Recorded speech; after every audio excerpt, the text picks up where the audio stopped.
السلام عليكم ورحمة الله وبركاته. كل معنا وناس ميل كستا الدنيا كجوجتان ومركل لي برنامجنا عافمادka mawduucina ayaan ku soo qaadanaynaa waxyaabaha indhaha dhaawici kara isla markaana arag qof hoos u dhigi kara iyo siyaabaha kor lagu soo qaado isla markaana loo ilaaliyo ama loo daryeelo caafimaadka indhaha. mawduucina ayaan kaga hadli doonaa daqiiqadaha soo socda isla socod wanaagsan.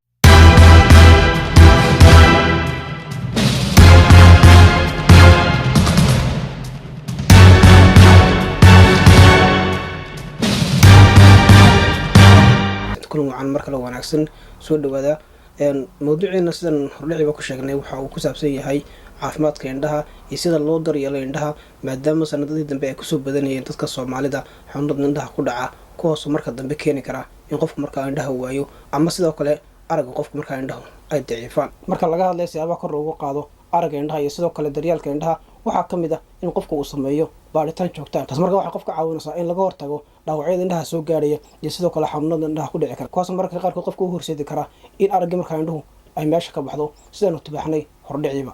marka laga hadlayo dunida waxa lagu qiyaasaa in ka badan 1 bilyan sanadkiiba in dhaawac soo gaaro araggooda kaasoo marka qaarkood qofku u horseedi karta inuu aragga qofku hoos u dhaco sidoo kale waxa dhici karta in guud ahaanba aragtida qofka indhuhu ay meesha ka baxdo taasoo ugu dambeyn karta in qofku marka uu noqdo qof indhalo marka waxba arkayn. waxa sidoo kale la xusay dhaawaca soo gaaray indhaha inuu yahay mid lagu hortagi karo ama si fudud loo daweyn karo haddii la sameeyo baaritaan xilli hore. fitamiinada iyo macdanaha marka laga hadlayo fitamiinada muhiimka ah waxa ka mid ah fitamiin A iyo sidoo kale fitamiin C iyo waliba fitamiin E. sidoo kale macdanaha muhiimka ah caafimaadka iyo badqabka isha waxa ka mid ah zinc.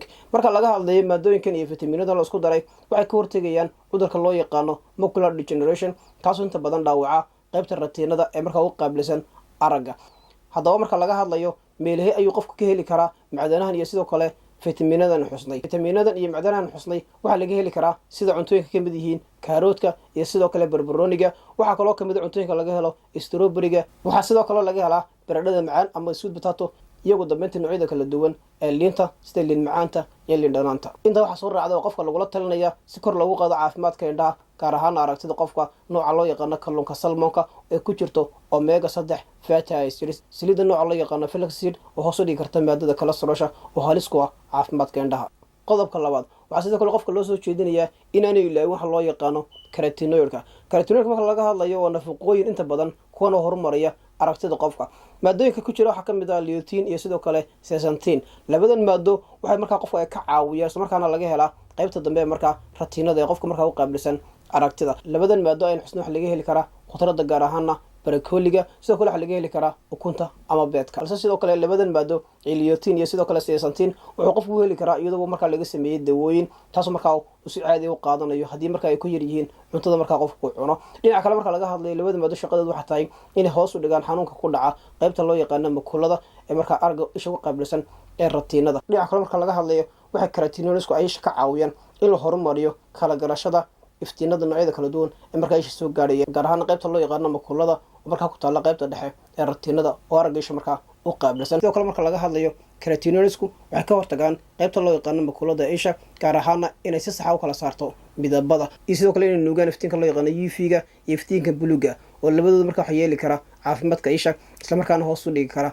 aragtida qofka. qodobka saddexaad marka laga hadlayo hababka loo horumariyo isla markaana kor lagu qaado caafimaadka indhaha waxa ka mid ah qofka inuu sameeyo jimicsi. jimicsigu maaha oo kaliya qofka inuu sameeyo inuu hoos u dhigo miisaankiisa balse sidoo kale wuxuu kor u qaadi karaa caafimaadka indhaha iyo sidoo kale badqabkooda. marka laga hadlayo dadyoga marka miisaankoodu aad ka badan yahay ama sidoo kale dadka buura ama cayilan waxa laga yaabaa inuu ku dhaco nooca labaad ee macaanka kaasoo marka keeni kara in marka uu dhaawac soo gaaro xididadii yaraa marka isha soo galiyay. taasina marka waxay keeni kartaa in aragtida qofku marka ay hoos u dhacdo. taasina marka waxay keenaysaa in dhaawac soo gaaro qaybta ratiinada ee marka qofka uu qaabilsan ishiisa aragtida. xaaladda noocaas waxa loo yaqaanaa diabetic retinopathy. qodobka saddexaad talooyinka la soo jeediyay waxa ka mid ah in qofka had iyo jeer la socdo sonkorta dhiig wareegiisa tan oo qofka ka dhigaysa mid caafimaad qaba isla markaana hoos u dhigaysa saameynta aan wanaagsaneyn sidoo kale in qofku yeesho nooca labaad ee marka macaanka ama sonkorowga. qodobka afraad waxyaabaha la soo jeediyay waxa ka mid ah in qofku had iyo jeer la socdo hadduu leeyahay xanuunada marka muddada dheer qaata ee marka qofku u baahan yahay haddii dawooyin loogu qoray in marka uu dawooyinka si joogto ah u qaato. tusaale ahaan kale waxyaabaha la soo jeediyay waxa ka mid ah macaanka oo kale ama sonkorowga waa mid ka mid ah cudurrada marka iyagu u baahan in qofku marka xaaladiisa uu si dhow la socdo taasoo marka haddii qofka xaaladiisa caafimaad la socon wax yeeli karta caafimaadka indhihiisa isla markaana hoos u dhigi karta aragtida indhaha.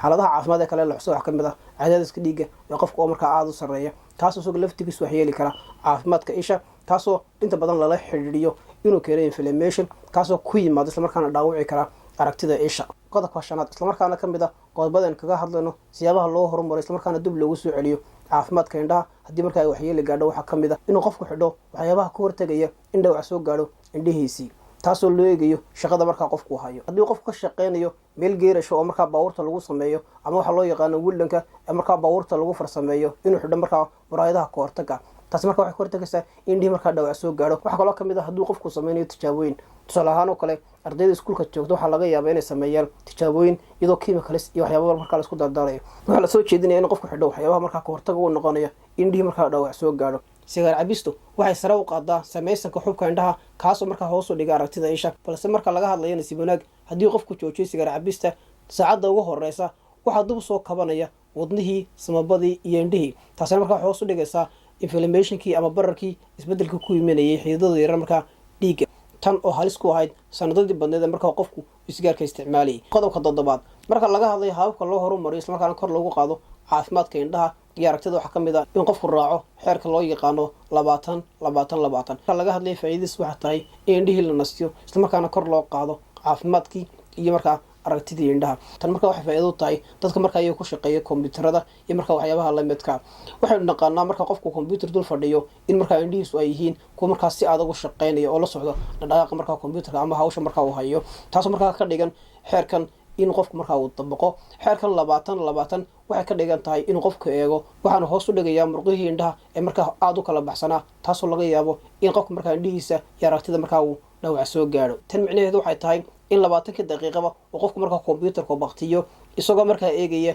shay u jira 20 feet isagoo eegaya markaas 20 second oo markaa aan ka jeesanayn. qodobka 8 marka laga hadlayo siyaabaha loo horumariyo islamarkaana kor loogu qaado caafimaadka iyo aragtida indhaha waxaa ka mid ah in qofku markaa uu ogaado xaaladda markaa caafimaad ee faamiligiisa si markaa uga warhayo xanuunada laga yaabo inay mustaqbalka ay ku dhici karaan isagiiyo markaa awlaadda uu iska dhalaba ama markaa guud ahaan qoyskiisa. tan markaa qofka waxay ka caawinaysaa in qofku la socdo hidde ahaan xanuunada markaa ay u leeyihiin haddii markaa ay leeyihiin xanuunada markaa ku dhaca indhaha tanoo markaa laga yaabo in waalidkiisu ka dhaxlay waalidkii ama markaa isaga awogii markaa ayeydii oo kale taasoo markaa qofka ka caawinaysa inuu si dhow la socdo inuu ka taxadiro xanuunada laga yaabo inay ku dhici karaan. xanuunada inta badan la kala deysto waxaa ka mid ah xanuunka loo yaqaano glaucoma oo cadaadiska markaa ishu u sare u kaco. waxaa kaloo ka mid ah xuubka ku dahaadhma isha ee loo yaqaano cataract ka mid ah. waxaa kaloo ka mid ah xanuun ku dhac markaa qaybta ratiinada ee loo yaqaano makuulada kaasoo markaa laga yaabo in qofka kusoo baxo ama uu isku arko markaa uu da' gaadho. qodobka 9 marka laga hadlayo habka loo horumariyo aragtida indhaha islamarkaana dib lagu soo celiyo haddii ay daciifaan waxaa ka mid ah in qofku si joogta u nadiifiyo gacmihiisa hadduu xidhay waxa loo yaqaano lenskana uu nadiifiyo. tan markaa waxay ka caawinaysaa in markaa hoos loo dhigo jeermiska ay ka mid yihiin bacteriyada iyo sidoo kale waxyaabaha kale markaa ilmaqabatiga kuwaasoo markaa laga yaabo inay infection ama caabuq ay u geystaan indhihii taasoo laga yaabo inay hoos u dhigto aragtidii indhaha ama markaa indhihii ay dhaawacdo taasoo markaa hoos u dhigi karta guud ahaan aragtida indhaha ee qofka. waxaa dhici karta in qofku markaa indhaha ay cuncunaan islamarkaana qofku isku dayo in indhihii uu marmaro tusaale ahaan oo kale marmaridda indhaha uu marmarayo waxaa laga yaabaa in bacteriyadii waxyaabihii kale markaa gacmihiisa saarnaa haddaanu maydhin ay markaa indhihii ay galaan taas marka waxay keenaysaa markaa in indhihii ay dhaawac soo gaadhsiiyaan. ugu dambeyntii waxaan kusoo gabagabeynaya qodobka 10 oo ka mid ah hababka loo horumariyo islamarkaana dib loogu soo celiyo aragtida indhaha haddii markaa ay hoos u dhacdo. qodobkan ayaa wuxuu yahay xidhashada muraayadaha. marka laga hadlayo in qofku xidho xarag ahaan iyo inuu isku qurxiyo muraayaduhu sidoo kale waxay ka hortagaan iftiinka cadceedda ee daran iftiinkaas oo laga yaabo inuu dhaawaco indhaha. intaas ayaan kusoo gabagabeynaya mawduuceenu ku saabsanaa 10 hab oo kor loogu qaado caafimaadka indhaha iyo aragtida tan iyo kula dambe oo ku mahadsantiin daawashadiina nabadgelyo.